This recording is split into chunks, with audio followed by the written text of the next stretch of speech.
Meanwhile, Israel has now released the names of the Israeli citizens among those hostages freed today, ranging in age from 85 to just 4 years old. Doran Katz Asher, Raz Asher, Aviv Asher, Daniel Aloni, Amelia Aloni, Ruth Munder, Karen Munder, Ohad Munder, Adina Moshe, אגר ברוטאץ' והילדים עופרי, בת 10, יובל בן 8, אוריה בן 4.5. אביגיל עידן, בת 3, כפר עזה, היא לבד שם. שרון אלוני קוניו והתאומות אמה ויולי, בנות 3. האבא דוד נחטף. It never feels good to have to make a deal with the devil. Over the past few weeks, the discourse surrounding a hostage deal has taken center stage in Israel, permeating political debates, coffee shop conversations, and Shabbat tables alike. Those in opposition argue vehemently, how can we endorse a ceasefire that jeopardizes the safety of our soldiers? Why release Palestinian prisoners, many of whom are incarcerated for acts of terror?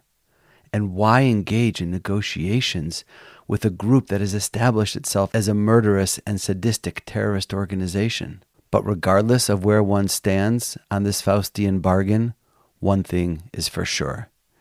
Every Israeli has been riveted to the news, witnessing the tearful reunions of children with their families after 50 days of unimaginable anguish, and the return of elderly women to the embrace of their children. And it's not just Israelis who feel this.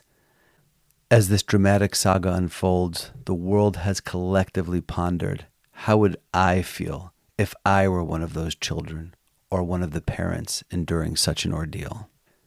Dear listeners, we have embarked on this journey together through 7 episodes, delving into the painful yet inspiring stories of October 7th. We've encountered remarkable individuals whose lives have been altered forever. As of today, 51 Israelis have been set free, and among them, we've shared the experiences of 17 of them in these episodes. Today, I'd like to update you on the lives of these individuals whose stories have left a lasting impact on all of us.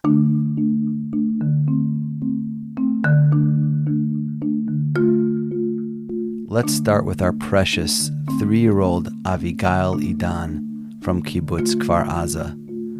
You all remember Avigail's story.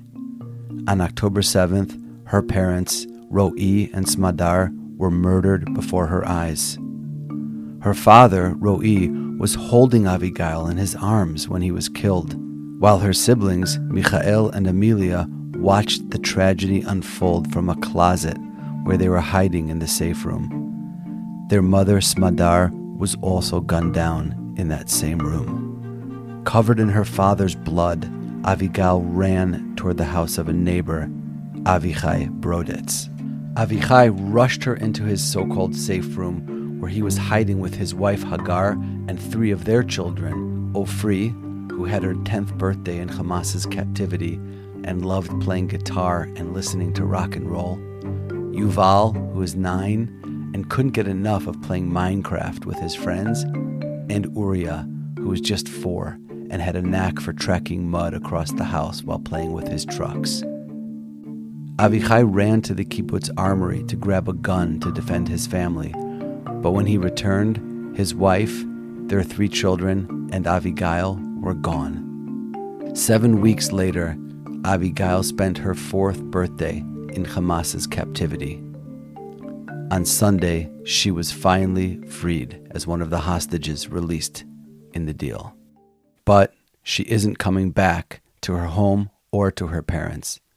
Her parents were both murdered, and her home was one of the destroyed homes that I reluctantly walked through on my visit to Kfar Aza. Avigail's grandfather, Carmel Idan, said that he could not believe his eyes when he first saw pictures of Avigail on her way back to Israel after being released. She was supposed to be released Friday night during phase 1, her grandfather said. And we were looking. She's not there. What disappointment. Russian roulette. We were waiting on the 2nd day, and again, Avigail isn't there. We couldn't believe it. Finally, Avigail was released on Sunday, day 3. Her grandfather, Carmel, said he has an open wound that will never heal with the murders of Smadar and Roi. Carmel has not yet been allowed to speak to his granddaughter, but asked what he'll say when he sees her, he said, "I won't say anything. I'll kiss her, stroke her, hug her. Speak? No, there's nothing to say."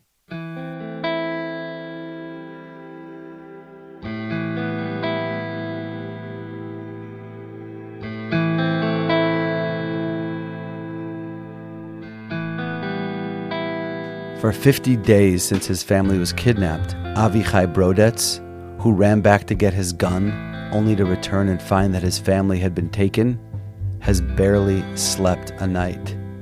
He started a one-man protest outside the defense ministry in Tel Aviv, which was eventually joined by hundreds of supporters. He embarked on a public media campaign to save his wife and children, and Avigail. On Sunday, Avichai Brodetz's nightmare came to an end, and he was reunited with his wife Hagar and their 3 children. But Ofri's guitar and Yuval's Minecraft game were destroyed, and Uriah doesn't have a home to track mud through anymore. If you've been listening since the beginning of these episodes, you definitely remember the story of Ohad, his mother Karen, and his grandparents Avraham and Ruti. We heard Ohad's uncle Itai tell their dreadful story of how they were all kidnapped in Kibbutz Nir Oz on the morning of October 7th, when they were visiting together to celebrate the Simchat Torah holiday. Itai shared that terrible and sad message with us when Ohad turned 9 in captivity. Itai and the world breathed a huge sigh of relief on Friday when we all first saw that video of the adorable, bespectacled Ohad wearing a Spider-Man baseball cap running into his father's arms, who had been waiting for him in Israel. His mother Karen and his 78-year-old grandmother Ruti were also released and accompanied Ohad.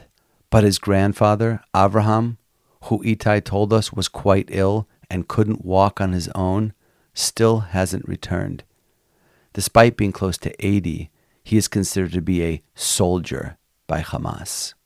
And Roi, Avraham and Ruti's son, who was also there to celebrate the holiday with them, was murdered on that day. I reached out to Itai to see if he could update us on how his family is doing right now. And my plan was to include that right here in this podcast. But we ended up having such a wonderful conversation that I decided I'm going to release that as a separate episode later this week.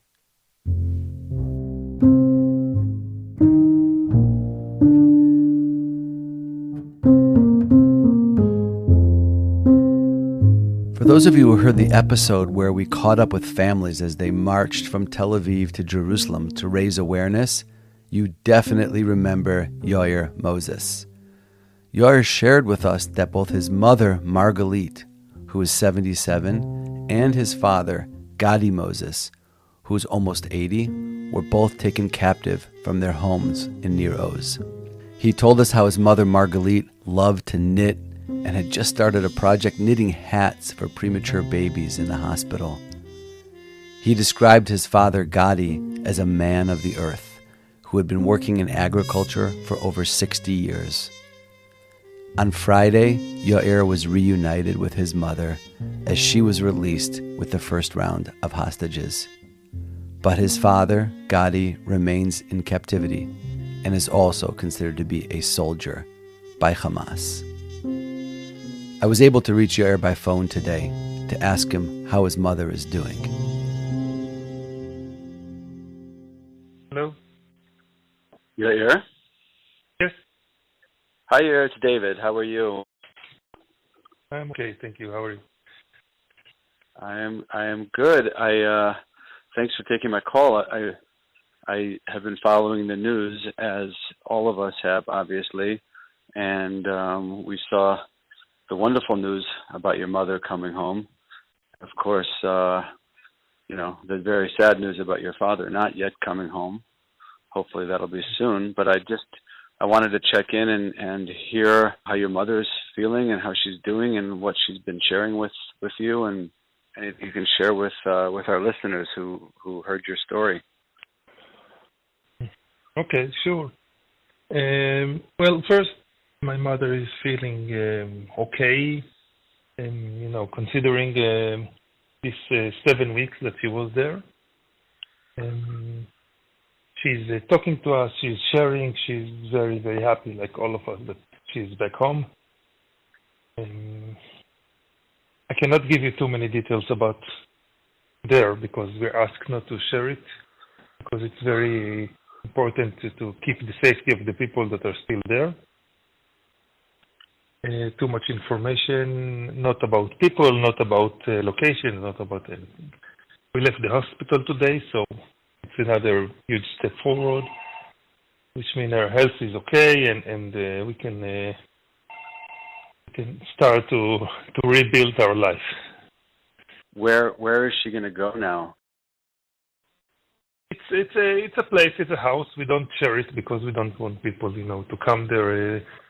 Even people with good intentions might come and everything, but we need at least for the first days to give her some quiet and still be disconnected from everyone. And we know people would like to come just for kindness. We know that. But tell me a little bit about the reunion when you saw her for the first time. Exciting in levels you cannot imagine. We were very, very worried about her health and condition. So first, when we heard she's coming, we were very happy. But because we know we are dealing with a very cruel people from Hamas, and we don't know it's happening until it's happening. And also, we don't know what is her condition after so long time. So we were very, very worried. And when we saw her, she was walking by herself. It was very, very exciting, and we were very, very happy. And then we talked, and we saw that she's okay. She's talking, she's sharing. She remembers many details she could share with us and with the others. So I don't even know the words to say how happy we are to see that. Yeah, I'm sure it must have been incredible. We're so happy for you, and I just hope that you can all begin to put your life back together. Like I said, first we need her to be isolated some time and get together for herself and the family, and only then we'll start to talk and decide what is the next step. Of course. Well, I hope she'll be able to go back to knitting the hats for the little babies in the hospital. It's funny you say this because today, yesterday, one of our related family gave her a gift of some wool for knitting, and today when we arrived the place we're living, someone talked with her about knitting, that many ladies are now knitting hats for the soldiers that are fighting. And she said, I'm sorry, but I'm knitting for the pre-bronze baby. So she intends to continue with it, yeah. She's staying focused. Yeah, exactly. Yeah. All right. Did you learn anything at all about your father or nothing? No, nothing. And this is something that is very important for everyone to know, that with this deal that we had now with Hamas, and we're letting some food and medicine go to Gaza, but there are also many Israelis in Gaza that are not getting medicines and food. And Red Cross and UN can and must do much, much more in order to see them, and so people in Israel will know their situation. I believe they can put much more pressure on Hamas to see the Israeli people, especially now when Israel army is not bombing there, so it's safer for them to go around and see. And just said, okay, we got for you some food and medicine. They need to say, we can give it to you, but also we need to see the status of the Israeli people and make sure they're getting food and medicines too. And even as a first stage, to know who's there, are there alive, dead, wounded, sick. We don't know anything. And we don't have time anymore. You saw the lady that was released yesterday that she might die. She didn't get proper treatment, and it's something that shouldn't happen. So we must know the condition of everyone and how they are. And this is something that is not done enough for sure. I'm sure they can do much more than what they did till now. Well, Yair, thank you for sharing with us and taking the time. And God bless you and your family and everybody. And please, God, your father will come home with everybody else very, very soon. Thank you. Thank you very much. Take care, my friend. All the best. Thank you, David. Thank you. Bye-bye.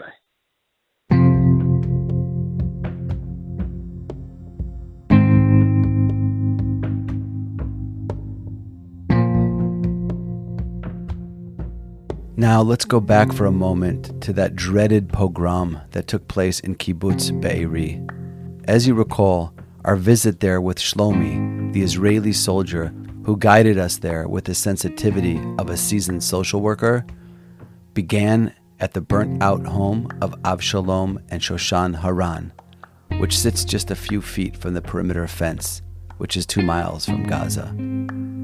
In all these communities, Shlomi explained, the homes closest to the western fence facing Gaza were the first to be attacked and suffered the greatest losses. From these homes, many of the captives were taken and dragged into Gaza. Avshalom and Shoshan were celebrating the Simchat Torah holiday at their home together with their extended family on October 7th when Hamas terrorists penetrated the kibbutz and began their frenzied massacre. All 10 of them huddled together in their safe room, but when the terrorists threw burning tires into their home, it was only a matter of minutes before they had no choice but to open the window to the outside. And at that moment, the terrorists climbed on a chair and entered into the room. Remember how Shlomi pointed out that chair that was still sitting there just outside the window? Initially, all 10 of the family members were thought to be missing. But on October 17th, the family learned that Avshalom's remains had been found on the kibbutz and had been identified. Included in those taken from the Haran house were the family matriarch, Shoshan, who was 67, their daughter, Adi, a 38-year-old psychologist, her husband, Tal, and their 2 children, Yahel, who is 3, and Neve, who is 8. Avshalom's sister, Sharon Avigdori, a drama therapist who works with people on the autism spectrum, and her 12-year-old daughter, Noam, were also taken. Sunday's wave of released hostages included Shoshan and her daughter, Adi, as well as their 2 kids, Yahel and Neve. Remember Neve's aunt described him as a sunny, bright boy who thinks the world is full of good? Let's hope Neve can still find good in this world, despite the fact that his father, Tal, was not released and remains in Hamas's captivity, and his grandfather, Avshalom, was murdered on October 7th. Sharon Avigdori and her daughter Noam were also both released. Noam was about to celebrate her bat mitzvah when she was taken. I hope they'll still celebrate it now. The Prime Minister's office released footage of the emotional reunion in the early hours of Sunday morning. Sharon and Noam are seen embracing the father Chaim and the brother Omer after spending 50 days in captivity. Let's listen to that reunion for a moment.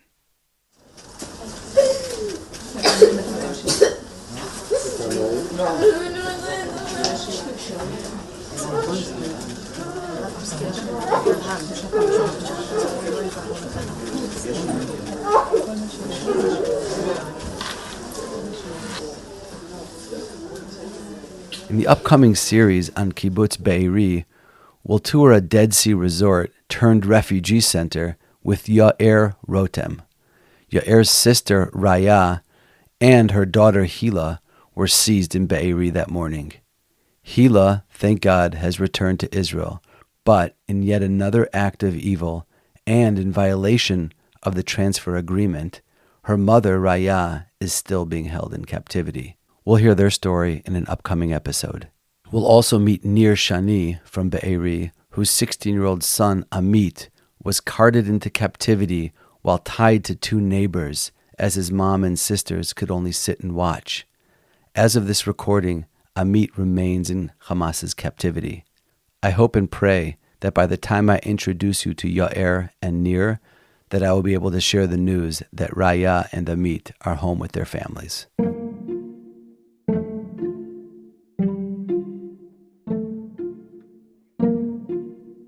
If I've done my job well over the last few weeks, then I hope that you feel, as I do, that these people have become a part of us. And although there has been such relief as we watch these families embracing and starting the next chapter of their lives together, if you're like me, then you're still thinking about Din Tesler. Din was that security guard at the Nova Music Festival who was there working with his childhood best friend, Bar Cooperstein. And when the terrorists entered the festival grounds, Din survived by hiding in a bush for 8 hours as the terrorists carried out their mass murder.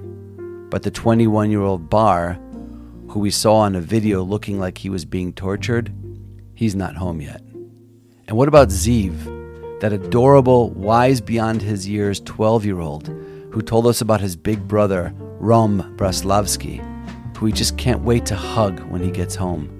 Considering that Rom is a 19-year-old male, he remains in Gaza, and nobody knows if he's okay.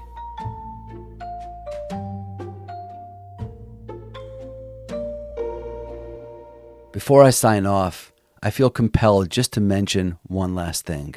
Keep in mind that part of this deal with the devil that we've been forced to make with Hamas's leader and October 7th mastermind, Yahya Sinwar, includes the release of 3 Palestinian prisoners being held in Israel for each and every Israeli hostage released. And keep in mind that Sinwar himself was released from an Israeli prison in 2011, one of more than 1,000 Palestinians freed in a deal for one Israeli soldier, Gilad Shalit, who was taken hostage by Hamas and held for 5 years. Because the vast majority of Palestinians being released are women or minors, and all of the Israelis being released are women and minors, many in the global media have lost sight of the fact that these Palestinians have all been convicted or charged of violent crimes, many terrorists. Among those being released are Shahrukh Dwayat, who posted on social media that she wanted to die as a martyr before going and stabbing an Israeli in the head, and Nafuz Hamad, who was found guilty and sentenced to 12 years in prison for stabbing her Jewish neighbor in front of her children, and Raga Abu Kias, a Fatah member, who was arrested at the age of 16 in 2021 for opening fire on Jews.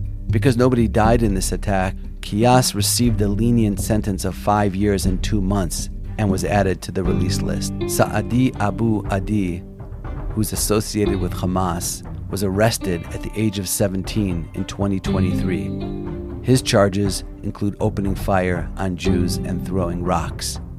Mara Bechir, affiliated with Hamas and from East Jerusalem, was arrested in October 2015 at the age of 16 for stabbing a border policeman as she tried to take his weapon.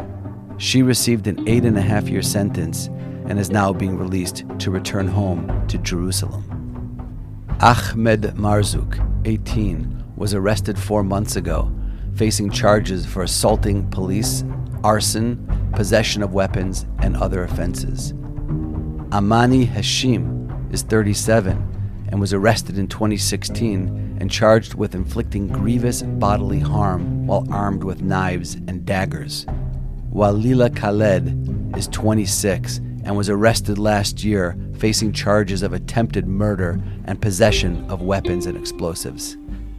An examination of these releases, with a total expected to reach 150 in the first 4 days and potentially 300 if the ceasefire is extended, reveals that a significant minority committed crimes with potential to cause fatalities, and the majority either supported or were directly involved in terror groups. These are not people that are imprisoned for petty crimes or misdemeanors. Many of them are convicted terrorists with Jewish blood on their hands who are being released back inside of Israel. These prisoners were released from Damon prison, Megiddo Prison, and Ophir Prison, which is a 10-minute drive from my house.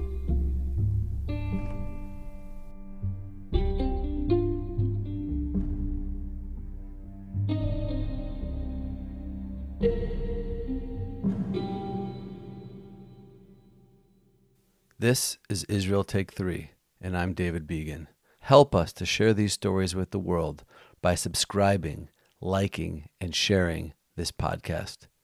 Thank you, Eli Margolis, for consulting and for logistical support. And thank you, Adam Margolis, for this musical outro. We will continue to share these stories as things unfold here in Israel.